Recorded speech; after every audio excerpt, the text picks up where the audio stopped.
Hello everyone, welcome to गणित Gurukul and this is Yogesh Garg. तो आप लोग अभी ये क्वेश्चन देख पा रहे होंगे सीक्वेंस एंड सीरीज़ का। ठीक है, सीक्वेंस सीरीज़ का है, ट्रिग्नोमेट्री का, फंक्शन का है, डोमेन का है। थोड़ा सा ऐसा लग रहा होगा कि मिक्स है, दैट इज़ ट्रू। तो आप यहाँ पे देख सकते हैं कि अल्फ़ा फर्स्ट टर्म है एक इनफाइनाइट जीपी की, और 1/बीटा कॉमन रेशियो है। ठीक है, alpha beta are the largest and smallest integral values of x in the domain of this function for which this is an integer. तो पता है, ये क्वेश्चन मैं सिर्फ इसलिए डिस्कस कर रहा हूँ क्योंकि इसमें जो है चीज़ें बहुत सारी हैं, इसलिए ये मैं क्वेश्चन डिस्कस कर रहा हूँ। अन्यथा इसमें ऐसा कुछ भी नहीं है कि जिसमें डिस्कस करानी होगी कोई बात हो। लॉग जो है ना, इसकी अगर हम बात करें, इसके डोमेन की बात करें, लॉग के अंदर किस तरह की क्वांटिटीज़ जानी चाहिए, लॉग के अंदर कैसी क्वांटिटीज़ जा सकती हैं, ग्रेटर देन ज़ीरो, वो तो ऑटोमेटिकली अंडर रूट है। तो अंडर रूट के अंदर और एक और बात आ जाएगी कि भाई इसमें तो नेगेटिव जा ही नहीं सकती, जीरो भी नहीं जा सकती है। तो ये जो क्वांटिटी है it should be greater than one, sorry greater than zero. Now the thing is कि हमें पता है कि इसकी ना अपर लिमिट क्या होगी। भाई साइन इनवर्स का जो आउटपुट होता है वो -1 से 1 के बीच में होगा। तो साइन इनवर्स का जो आउटपुट होगा, आई एम सॉरी मैं गलत बोल गया, साइन इनवर्स का जो आउटपुट होगा वो -π/2 से π/2 होता है। इनपुट -1 से 1 होता है।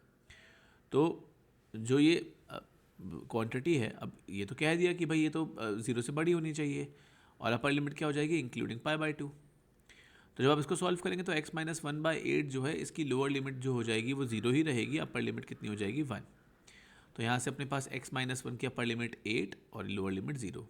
अब सॉरी, आपको शायद विजिबल नहीं हो रहा होगा, जस्ट अ मिनट, अभी देखिए। तो आप देख पा रहे होंगे कि भाई ये जो अपना एक्सप्रेशन आया है आपके पास, दैट इज़, हाँ, इट इज़ कि x की वैल्यू 1 से लेके 9 के बीच में है। अच्छा, आगे एक बात ये है कि for which it is an integer, ये भी एक बात है, ये एक इंटीजर रहे, ये भी एक बात सोचने की है।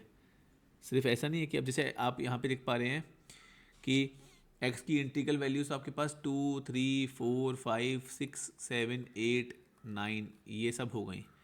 पर ऐसी कौन सी वैल्यूज़ होंगी जिसके लिए ये जो ऊपर एक्सप्रेशन है आपके पास इंटीजर है। तो इन्हें एक बात बोलूँ, आप इसको ना ऐसे तोड़ के देखो। 5x² - 10x है ना, 10x है ना, इसे 5x, हाँ देखिए, इसको ना आप ऐसे, सॉरी,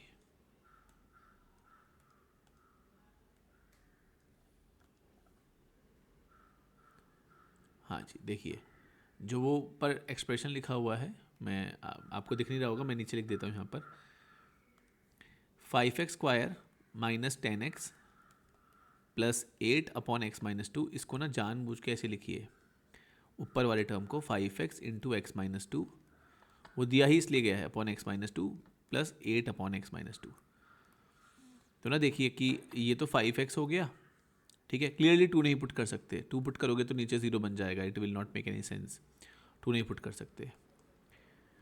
अब 5x प्लस 8/x-2, तो ऐसी कौन सी क्वांटिटी पुट करें x में कि x-2 8 को डिवाइड कर दे, क्योंकि 5x तो इंटीजर होगा ही, तो 3 है ना, 4, 5 नहीं कर सकते क्योंकि 5 - 2 3 हो गया, 6 कर सकते हैं, 6 - 2 4 हो गया, 7 नहीं कर सकते, 8 - 2 नहीं, वो 6 हो जाएगा तो वो भी नहीं कर सकते, 9 - 2 नहीं, वो भी नहीं कर सकते। तो सिर्फ अपने पास 3 वैल्यूज़ आई, 3, 4 और 6। स्मॉलेस्ट कौन सी, 3, लार्जेस्ट कौन सी, 6। तो अल्फ़ा कितना हो गया, 3, बीटा कितना हो गया, 6। अब इसका मतलब, अब तो क्वेश्चन आई थिंक बहुत आराम से हो ही जाएगा अपने पास। फर्स्ट टर्म जो हो गई वो 3 हो गई, कॉमन रेशियो 1/6 हो गया। तो जीपी का सम क्या हो जाएगा, a/1 - r। आप जब इसको सॉल्व करेंगे तो ऊपर 18 जाएगा और नीचे 5। नो, आई थिंक कुछ मिस्टेक हुई है, जस्ट अ मिनट, सॉरी उल्टा था, ये लार्जेस्ट और ये smallest, I am really sorry. ये गलतियाँ हो जाती हैं यहाँ पे, इनको 18/5 भी ऑप्शन रखना चाहिए था। तो इसमें आपके पास जो वैल्यू आएगी, इट विल बी कितना, इट विल बी आपका 6/1 - 1/3। आप इसको सॉल्व करिए, ऊपर 18 और नीचे 2, तो the answer will be 9। So 9 is the answer. तो ये कोई तगड़ा सवाल की बात नहीं है, बस में चीज़ें बहुत सारी थी, मेरे एक दो स्टूडेंट्स का डाउट था, इसलिए मैंने इसको ऐसे डिस्कस किया है। आई होप आपको ये क्लियर हुआ होगा। ऐसे ही कोई और डाउट, कोई और कंसेप्ट पे आपको कुछ कंटेंट चाहिए हो तो फील फ्री टू कमेंट, ठीक है ना। मैं अपना जो टेलीग्राम ग्रुप है उसका लिंक भी यहाँ वीडियो में लगा रहा हूँ, आप उस पर भी अपने डाउट डाल सकते हो। उसके अलावा मैं अपनी एक ईमेल आईडी भी शेयर कर रहा हूँ, आप उस पर भी मुझसे डाउट्स पूछ सकते हो। जो मुझे ऐसे लगेंगे क्वेश्चन जिसके अंदर वीडियो कंटेंट बनाने की ज़रूरत है, मैं उस पर ही, देखिए मैं भी जॉब के साथ साथ जितना कर सकता हूँ उतना ही करूँगा। तो आई बिलीव कि आप कोई क्वेश्चन ऐसा पूछेंगे जो थोड़ा सा अच्छा, जिसमें थोड़ा हम और कंटेंट बनाने का कोई मतलब है, तो वो मैं डिस्कस कर दूंगा, ठीक है। तो stay tuned, keep watching Gurukul, we will meet in next video.